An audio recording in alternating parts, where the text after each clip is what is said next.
இதில் நீங்கள் இப்போ பார்த்து கொண்டிருக்கிற காணொளி பிரான்ஸ் நாட்டில் பாரிஸ் நகரில் பிரமாண்டமாக நடைபெறுற தமிழ் தேர்வு மண்டபத்தில் எடுக்கப்பட்ட காணொளி. இந்த மண்டபம் புலன் மொழி தேர்வுக்காக மட்டும் நடத்தப்படுற தேர்வாக இருக்குது. பிரான்ஸ்ல தமிழ்ச்சோலை என்ற ஒரு செயலகம் நடைபெற்று கொண்டிருக்குது. இந்த தமிழ்ச்சோலைக்கு கீழே நிறைய பள்ளிகள் ஒவ்வொரு ஊர்களையும் இயங்கி கொண்டு இருக்குது. கிட்டத்தட்ட எனக்கு தெரிஞ்சு 80-100 பள்ளிகள் பிரான்ஸ்ல மட்டும் இருக்குது. ஒவ்வொரு ஊர்களையும் ஒவ்வொரு பள்ளியிலையும் கிட்டத்தட்ட 100 மாணவர்கள் இருக்கிறார். ஆண்டுக்கு ஒரு முறை பெரிய ஒரு தேர்வு நடக்கும். இந்த தேர்வுக்கு இலங்கையில பிள்ளைகள் பள்ளி சீருடையிட செல்லுவது போல இந்த தேர்வுக்கும் பிள்ளைகள் வெள்ளை கருப்பு என்ற சீருடையுடன் தான் செல்ல வேண்டும். சில பள்ளிகள் தங்களுக்கு ஏற்றாற்போல் டைகளையும் உருவாக்கி இருக்கிறார். எந்த ஊர் பள்ளி என்று சொல்லி கண்டுபிடிக்கிறது. இது ஒரு புறம் இருக்க, இந்த தேர்வுகள் 2 வடிவமாக நடைபெறுகிறது. முதலாவது தேர்வு வாய்மொழி தேர்வு அல்ல புலன்மொழி தேர்வு என்று அழைக்கப்படுது. இந்த தேர்வு 30 புள்ளிகளுக்காக நடத்தப்படுது. எழுத்து தேர்வும் புலன்மொழி தேர்வும் ஒரே நாளில் நடைபெறுவதில்லை.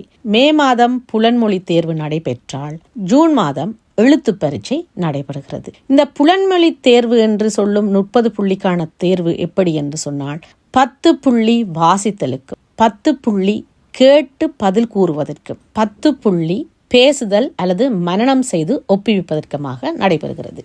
அதற்கு அடுத்தால் போல பெரிய தேர்வு, அதாவது எழுத்து தேர்வு, பாரிஸிலேயே மிக பெரிய தேர்வு மண்டபம் ஒன்று லாப்லாஸ் என்ற இடத்துல ஆர்கை என்ற அந்த மண்டபத்துல தான் நடைபெறுது.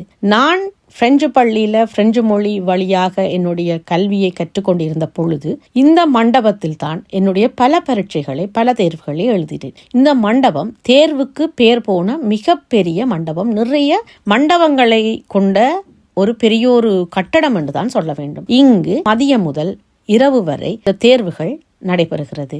வளர்தமிழ் 1 வளர்தமிழ் 12 வரையிலான மாணவர்கள் ஒவ்வொரு நேர அட்டவணைப்படி அந்த தேர்வுகள் நடத்தப்பட்டு வருகிறது.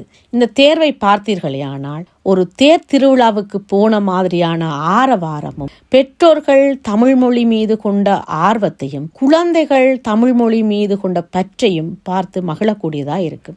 ஒவ்வொரு ஆண்டும் இந்த தேர்வுக்கு போக வேண்டிய கட்டாயம் எனக்கு இருந்தது. ஆரம்ப காலத்துல தமிழ்ச்சோலையில நான் கல்வி கற்று கொடுத்தமையால நானும் ஒரு ஆசிரியராக பல ஆண்டுகள் இந்த தேர்வு மண்டபத்துக்கு உள் சென்று மாணவர்களை நான் கவனித்து வந்தேன். பிற்காலத்தில் நான் தமிழ்ச்சோலையை விட்டு விலகிய பின்பு இந்த மண்டபத்துக்கு வெளியில இருந்து மாணவர்களுடைய பெற்றோர்களுடைய ஆர்வத்தை பார்த்து மகிழக்கூடியதா இருக்குது.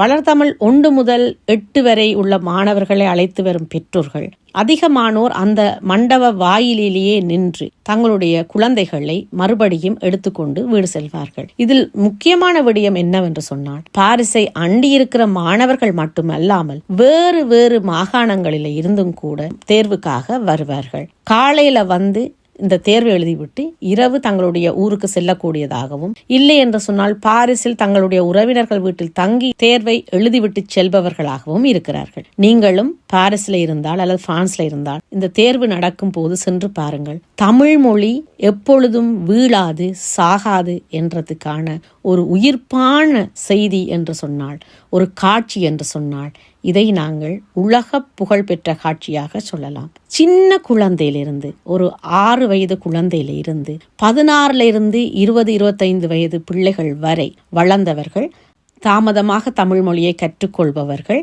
அத்தனை பேரும் இந்த தேர்வு மண்டபத்திற்கு வந்து சீரான முறையில் அந்த தேர்வு மண்டபத்துக்குள் அழைத்து செல்லப்பட்டு தேர்வு முடிந்த பின் மறுபடியும் தேர்வு மண்டப வாயிலில் பெற்றோர்களிடம் பக்குவமாக ஒப்படைக்கப்பட்டு அந்த தேர்வை சிறப்பாக நடத்தி கொண்டிருக்கும் அத்தனை உறுப்பினர்களையும் இந்த நேரத்தில் நான் பாராட்ட வேண்டிய ஒரு கட்டாயம் இருக்குது. அப்படி அழகாக நேர்த்தியாக செயல்படுகிறது இந்த செயலகம். நீங்களும் இதை பாருங்கள், அறியாதவர்களுக்கு அறியத்தாருங்கள். வணக்கம்.